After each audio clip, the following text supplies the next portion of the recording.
Pernahkah anda terfikir tentang peristiwa-peristiwa dalam hidup anda yang kelihatan seperti satu kebetulan yang sangat sempurna, satu pertemuan yang tidak dijangka, satu panggilan telefon tepat pada masanya, atau terjumpa satu maklumat penting betul-betul ketika anda memerlukannya? Kita sering menganggapnya sebagai nasib baik atau kebetulan semata-mata. Tetapi bagaimana jika saya katakan kepada anda semua itu bukanlah rawak? Bagaimana jika realiti itu sendiri sebenarnya sedang berkomunikasi secara langsung dengan anda, menjawab setiap getaran pemikiran dan perasaan anda? Ramai di antara kita menjalani hidup dengan perasaan seolah-olah kita adalah mangsa keadaan. Kita percaya bahawa dunia luar adalah sesuatu yang tetap dan kita hanya mampu bertindak balas terhadap apa sahaja yang datang kepada kita. Kita berasa tidak berdaya, terperangkap dalam corak yang berulang-ulang, sama ada dalam kewangan, perhubungan atau kesihatan. Perasaan ini, perasaan menjadi pemerhati pasif dalam drama hidup sendiri, adalah ilusi terbesar yang menghalang kita daripada mencapai potensi sebenar. Konsep utamanya adalah ini: realiti bukanlah sesuatu yang kaku dan terpisah dari anda.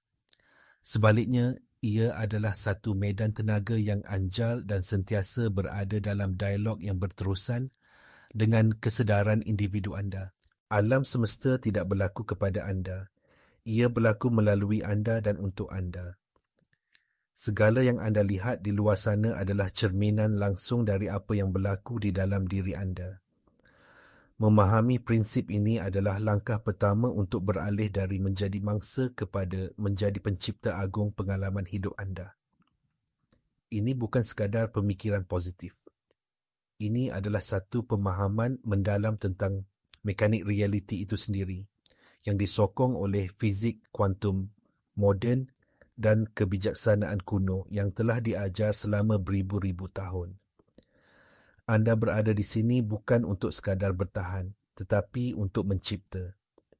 Jadi, bagaimana kita boleh mula berkomunikasi dengan realiti secara sedar? Jawapannya terletak pada satu fenomena yang anda semua pernah alami: sinkronisiti. Sinkronisiti bukanlah kebetulan. Ia adalah peristiwa-peristiwa yang mempunyai makna mendalam, yang kelihatan teratur dengan sendirinya untuk membimbing anda. Ia adalah bukti fizikal bahawa dunia dalaman dan luaran anda saling berhubung. Apabila anda mula melihat lebih banyak sinkronisiti, ia adalah isyarat daripada medan kesedaran bersatu, bahawa anda berada di landasan yang betul, bahawa frekuensi dalaman anda selari dengan hasil yang anda inginkan. Ahli falsafah mistik Neville Goddard menjelaskan mekanisme ini dengan begitu indah. Beliau mengajar bahawa kunci untuk mencipta realiti yang anda inginkan adalah dengan merasakan keinginan anda seolah-olah ia telah pun dipenuhi. Ini bukan tentang berpura-pura.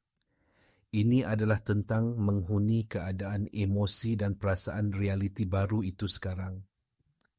Apabila anda berjaya mengekalkan perasaan ini, anda sedang membina apa yang dipanggil sebagai jambatan peristiwa.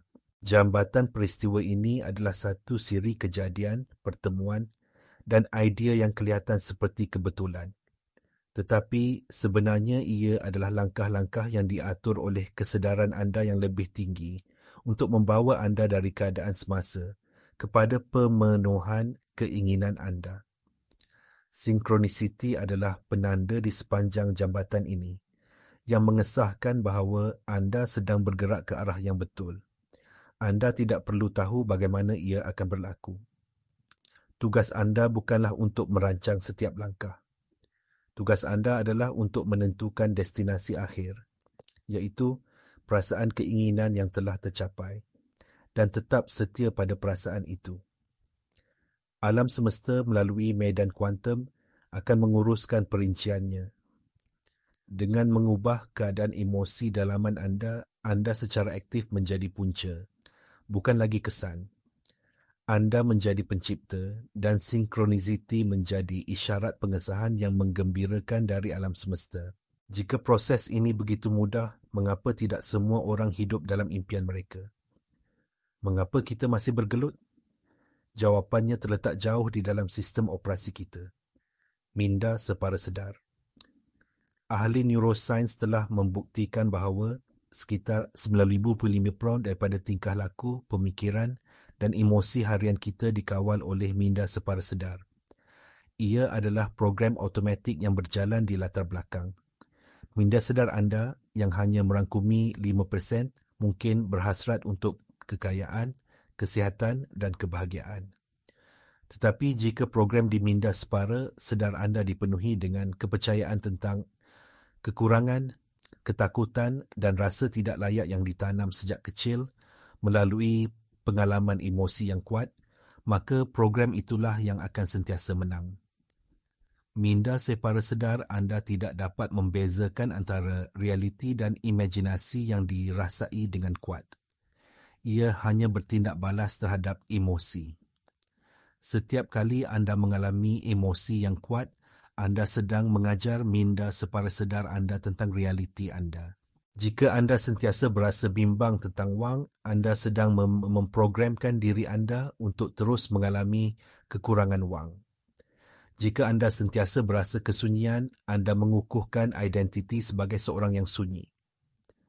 Inilah sebabnya mengapa ramai orang gagal walaupun dengan pemikiran positif. Mereka cuba menampal pemikiran positif di atas program emosi negatif yang jauh lebih berkuasa.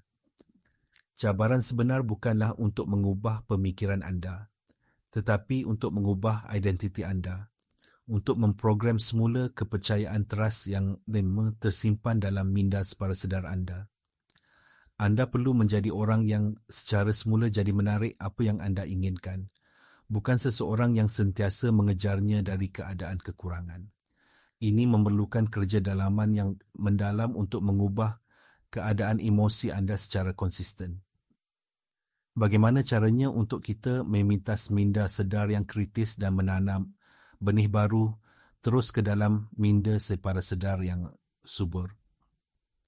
Terdapat dua teknik yang sangat berkuasa untuk melakukan perubahan pantas ini. Pertama adalah teknik semakan semula atau revision. Setiap malam sebelum tidur, imbas kembali hari anda. Jika ada sebarang peristiwa atau interaksi yang tidak menyenangkan atau tidak seperti yang anda inginkan, jangan biarkan ia kekal begitu dalam ingatan anda. Dalam imajinasi anda, tulis semula babak itu. Bayangkan ia berlaku dengan cara yang anda mahukan. Yang paling penting, rasakan emosi positif yang akan anda rasai jika ia benar-benar berlaku seperti itu. Rasakan kelegaan, kegembiraan atau kesyukuran. Mengapa ini berkesan? Kerana minda separa sedar anda merekodkan kenangan berdasarkan cas emosinya. Dengan mengubah emosi yang terikat pada sesuatu peristiwa, anda menyutralkan cas negatifnya dan menggantikannya dengan yang positif. Lama-kelamaan, anda akan melatih semula otak anda untuk tidak lagi bertindak balas secara automatik terhadap pencetus lama, dan anda membersihkan beban emosi masa lalu yang selama ini mencipta masa depan anda secara tidak sedar. Teknik kedua adalah dengan menggunakan keadaan hipnagogik. Ini adalah keadaan separa sedar yang mengantuk, betul-betul sebelum anda tertidur ataupun sejurus selepas anda bangun. Dalam keadaan ini, gelombang otak anda melambat dan pintu ke minda separa sedar terbuka luas. Inilah masa yang paling sesuai untuk menanam perasaan keinginan anda yang telah tercapai.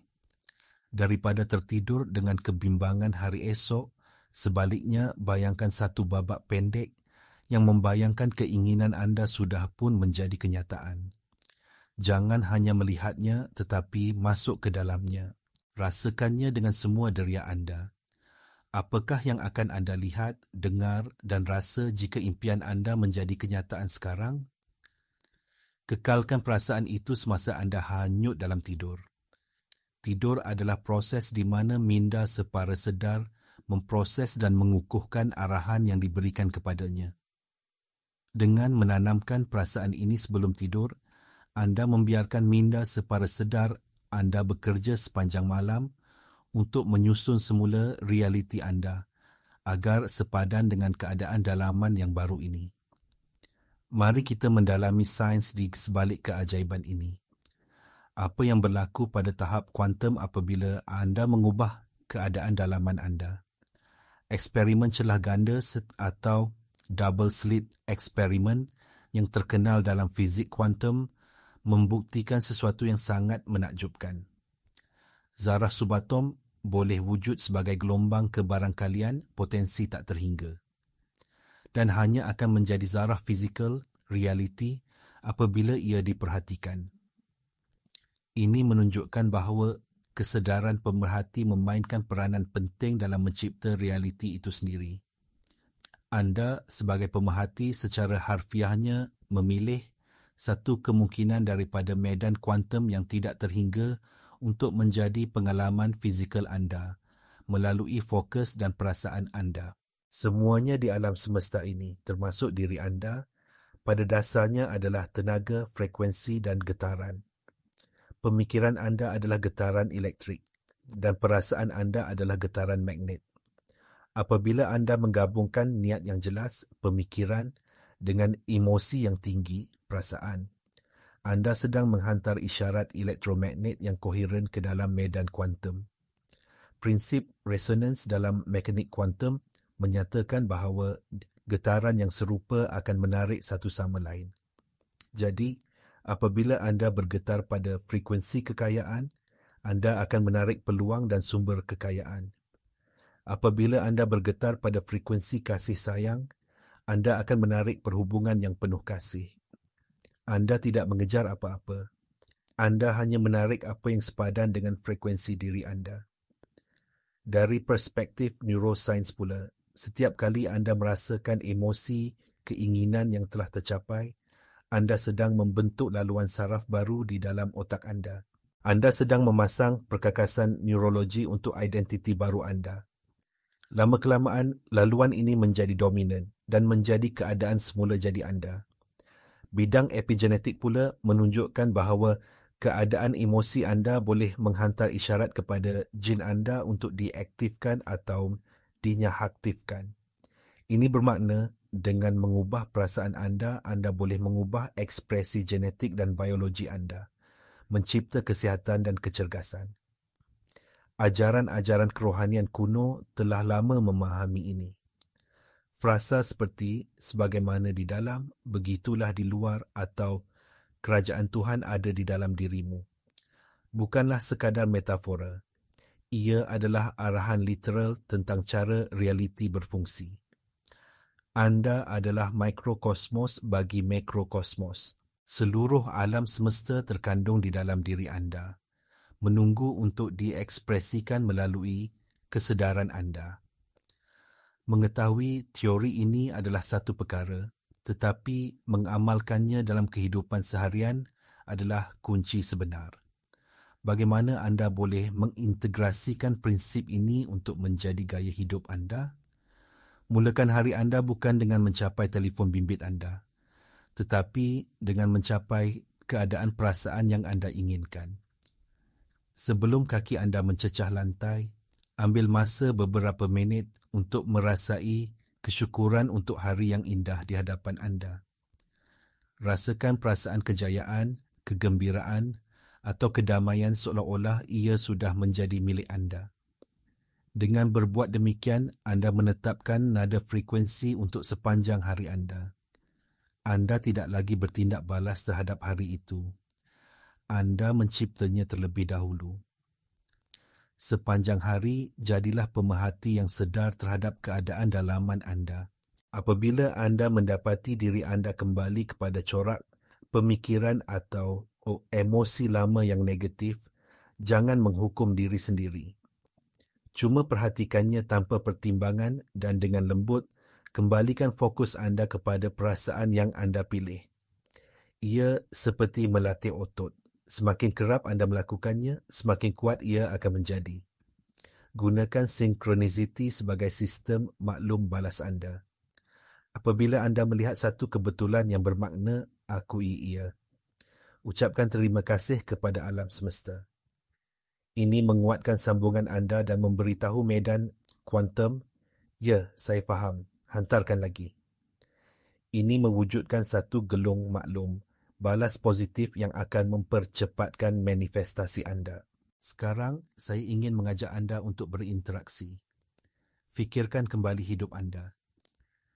Saya pasti anda pernah mengalami sekurang-kurangnya satu peristiwa synchronicity yang menakjubkan yang membuat anda terdiam.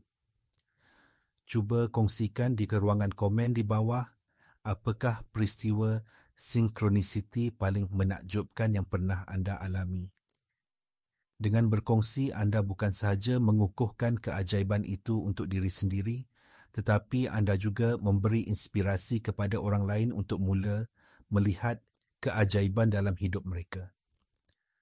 Cabaran terbesar dalam perjalanan ini bukanlah menguasai teknik, tetapi mengatasi keraguan dan mengekalkan keadaan perasaan yang baru di tengah-tengah realiti 3D yang kelihatan bertentangan. Apabila anda mula mengubah frekuensi dalaman anda, dunia luar tidak akan berubah serta-merta. Ia mempunyai momentumnya sendiri, sisa-sisa daripada getaran lama anda. Dunia 3D akan menguji anda. Ia akan menunjukkan kepada anda bukti-bukti yang menyokong cerita lama anda. Anda mungkin melihat bil yang perlu dibayar apabila anda cuba merasa kaya, atau merasa sunyi apabila anda cuba merasa disayangi. Inilah saat penentuan. Adakah anda akan percaya kepada apa yang dilihat oleh mata fizikal anda? Atau adakah anda akan tetap setia kepada realiti yang anda cipta di dalam diri anda? Di sinilah ketabahan diperlukan. Ketabahan dalam mengekalkan perasaan keinginan yang telah tercapai. Tidak kira apapun yang berlaku di luar. Anda mesti belajar untuk tidak bertindak balas terhadap keadaan semasa. Keadaan semasa hanyalah gema dari masa lalu. Ia tidak menentukan masa depan anda, melainkan anda memberinya tenaga dengan reaksi emosi anda. Setiap kali anda berjaya untuk tidak terjerumus kembali ke dalam emosi lama dan sebaliknya memilih untuk merasakan keadaan baru anda sedang mengambil kembali kuasa anda. Anda sedang memberitahu alam semesta bahawa realiti dalaman anda lebih nyata daripada realiti luaran. Ini adalah proses melepaskan identiti lama sebagai mangsa. Identiti lama itu, ego anda, akan berjuang untuk terus hidup. Ia akan membisikkan keraguan, ketakutan dan logik. Ini tidak masuk akal. Lihatlah akaun bank kau akan kecewa lagi. Tugas anda adalah untuk mengenali suara ini bukan sebagai diri anda, tetapi sebagai satu program lama yang sudah tamat tempoh. Anda perlu memilih identiti baru anda berulang kali, sehingga ia menjadi keadaan semula jadi anda. Ini bukan pertempuran. Ia adalah pilihan yang tenang dan berterusan untuk kembali kepada kebenaran tentang siapa diri anda. Anda telah sampai ke penghujung video ini, tetapi ia sebenarnya adalah permulaan satu perjalanan baru untuk anda. Mari kita simpulkan kebenaran yang paling penting. Anda bukanlah pemerhati pasif dalam hidup ini. Anda adalah pencipta yang berkuasa dan kesedaran anda adalah alat penciptaan yang paling hebat. Realiti bukanlah sesuatu yang tetap atau rawak, tetapi satu cerminan yang sentiasa berubah, yang bertindak balas secara langsung kepada tenaga, frekuensi dan getaran keadaan dalaman anda. Synchronicity bukanlah kebetulan. Ia adalah bahasa alam semesta. Isyarat yang memberitahu anda bahawa anda sedang berhubung dengan aliran kehidupan. Bergerak di sepanjang jambatan peristiwa menuju impian anda. Kuasa anda tidak terletak pada usaha keras di dunia luar. Kuasa sebenar anda terletak pada keupayaan anda untuk memilih dan mengekalkan keadaan emosi yang sepadan dengan realiti yang anda ingin alami. dengan menggunakan teknik seperti semakan semula untuk menyembuhkan masa lalu dan keadaan hipnagogik untuk menanam masa depan, anda secara sedar memprogram semula minda separa sedar anda yang seterusnya akan mengubah realiti fizikal anda. Anda disokong oleh undang-undang alam semesta dari fizik kuantum yang membuktikan peranan pemerhati hingga neurosains yang menjelaskan bagaimana otak kita boleh diubah. Kebijaksanaan kuno dan ajaran kerohanian sentiasa menunjuk ke arah kebenaran yang sama. Dunia di sekeliling anda adalah kanvas dan perasaan anda adalah berus catnya. Jangan lagi biarkan keadaan luar menentukan perasaan dalaman anda. Sebaliknya, gunakan perasaan dalaman anda untuk menentukan keadaan luar. Inilah peralihan dari mangsa kepada pencipta. Mulakan malam ini. Pilih satu keinginan yang paling penting bagi anda. Jangan fikirkan bagaimana ia akan datang. Cuma tumpukan pada hasil akhirnya. Cipta satu babak pendek dalam imajinasi anda yang membayangkan ia sudah selesai. Dan yang paling penting, rasakan ia seolah-olah sudah menjadi kenyataan. Rasakan kelegaan, kegembiraan, kesyukuran. Bawa perasaan itu bersama anda semasa anda tidur. Jangan tunggu lagi. Masa untuk menuntut kembali kuasa anda dan mencipta kehidupan yang anda benar-benar inginkan adalah sekarang.